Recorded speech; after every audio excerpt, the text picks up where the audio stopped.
कभी सोचा है कि एक मामूली सी आवाज, एक ध्वनि किसी की पूरी दुनिया को बदल सकती है? सुनने में अजीब लगता है ना? पर यह कोई कोरी कल्पना नहीं है। ये एक बहुत ही पुरानी योगिक कहानी का सार है, जो एक मंत्र की, उसकी छिपी हुई शक्ति को सामने लाती है।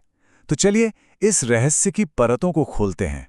यही वो सवाल है जो सदियों से दार्शनिकों और योगियों को सोचने पर मजबूर करता रहा है।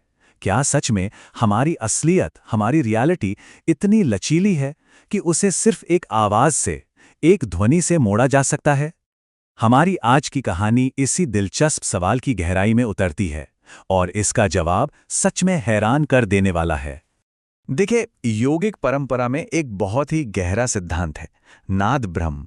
इसका मतलब ये है कि ये पूरा ब्रह्मांड, जिसे हम ठोस और स्थिर समझते हैं ना, वो असल में सिर्फ ऊर्जा का एक लगातार होता हुआ कंपन है, और हर कंपन से एक ध्वनि पैदा होती है। तो इस नजरिए से अगर देखें तो पूरा का पूरा अस्तित्व एक दिव्य संगीत है, एक सिम्फनी, और हम सब उस संगीत का एक छोटा सा हिस्सा है। अब जरा सोचिए, इस ब्रह्मांड की सिम्फनी में कुछ ऐसी खास ध्वनियां हैं जो एक मास्टर की तरह काम करती हैं। ये सिर्फ आवाजें नहीं हैं, बल्कि ये ऐसे कोड हैं जो असलियत के दरवाजे खोल सकते हैं। और अगर सही चाबी को सही ताले में लगाना आ जाए, तो अस्तित्व के उन आयामों तक भी पहुंचा जा सकता है जिनकी हम कल्पना भी नहीं कर सकते। इन्हीं शक्तिशाली चाबियों को मंत्र कहा जाता है। तो अब हमारी कहानी में एंट्री होती है एक योगी की। वो कोई नौसिखिया नहीं, बल्कि एक सिद्ध योगी है, जिसने सालों की तपस्या से बहुत सारी सिद्धियां हासिल की हैं। लेकिन उसका दिमाग बहुत तार्किक है, और एक सवाल उसे अंदर ही अंदर खाए जा रहा है। तो एक दिन जब उसकी शंकाएं हद से ज्यादा बढ़ गईं, वो सीधा पहुंच गया शिव के पास और उसने पूछा, ये सब शोर शराबा क्यों है? आपके भक्त तो बस हर वक्त चिल्लाते रहते हैं। इस बकवास से आखिर मिलता क्या है? देखिए, उसका ये सवाल सिर्फ एक सवाल नहीं था। ये असल में उसके तार्किक दिमाग और भक्तों की गहरी आस्था के बीच की एक सीधी टक्कर थी। शिव हमेशा की तरह बस मुस्कुराए। उन्होंने कोई लंबा चौड़ा दार्शनिक जवाब नहीं दिया, बल्कि उन्होंने एक चुनौती दी, एक प्रयोग करने को कहा। उन्होंने कहा, बहस करने का क्या फायदा, चलो खुद ही आजमा कर देख लो। ये मंत्र लो, शिव शंभो, इसका जाप करो और देखो कि इस ध्वनि से होता क्या है। और बस यहीं से कहानी एक ऐसा मोड़ लेती है जिसकी योगी ने सपने में भी कल्पना नहीं की थी। जो अब होने वाला था, वो उसके तर्क और उसकी समझ से कोसों दूर था, और उसे अंदर तक हिलाकर रखने वाला था। शिव ने पास में रेंग रहे छोटे से कीड़े की तरफ इशारा किया। योगी ने थोड़ी झिझक के साथ, और कह सकते हैं कि थोड़े बेमन से मंत्र बोला, शिव शंभो, और पलक झपकते ही वो कीड़ा शांत हो गया, मर गया। योगी तो सन्न रह गया। इससे पहले कि वो कुछ समझ पाता, शिव ने खूबसूरत तितली की ओर इशारा किया। योगी ने मना किया, पर शिव के कहने पर उसने कांपते हुए फिर से मंत्र बोला, और वो तितली भी पंख फड़फड़ाते हुए जमीन पर आ गिरी। और जब यही एक सुंदर हिरण के साथ हुआ जो शांति से घास चर रहा था, तो योगी का दिल सचमुच दहल गया।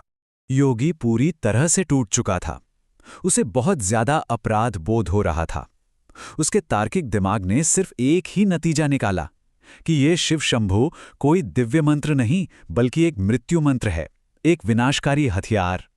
उसे लगा कि उसने अपने ही हाथों से 3 निर्दोष जीवों की हत्या कर दी है। लेकिन योगी की समझ अभी अधूरी थी। कहानी का असली रहस्य, इसका असली चमत्कार तो अभी सामने आना बाकी था। एक ऐसा खुलासा जो उसके तर्क की पूरी नींव हिलाने वाला था।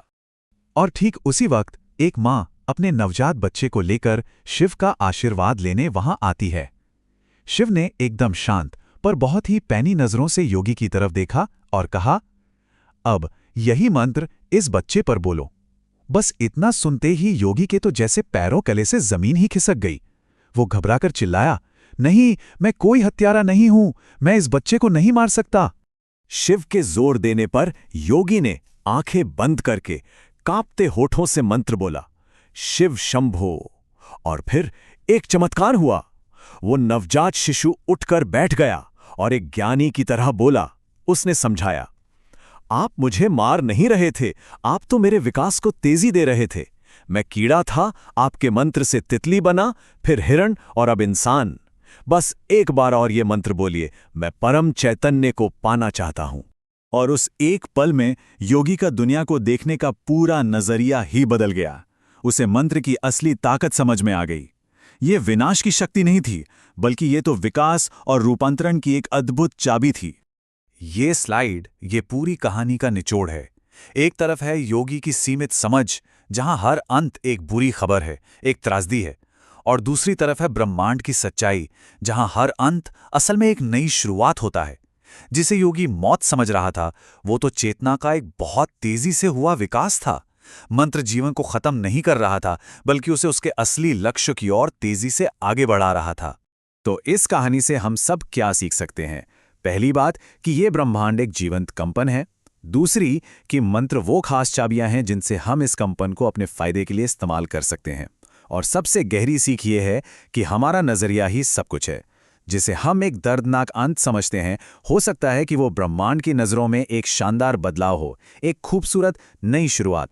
और अंत में ये कहानी हम सबको एक बहुत ही गहरे सवाल के साथ छोड़ जाती है। अगर शिव शंभो जैसी एक ध्वनि में विकास की गति को इतना तेज करने की शक्ति है, तो हमारे अपने शब्दों में, हमारी अपनी रोजमर्रा की ध्वनियों में कितनी शक्ति होगी? हम हर दिन जो शब्द बोलते हैं, उनसे हम अपनी और दूसरों की कैसी दुनिया बना रहे हैं? इस पर विचार जरूर कीजिएगा।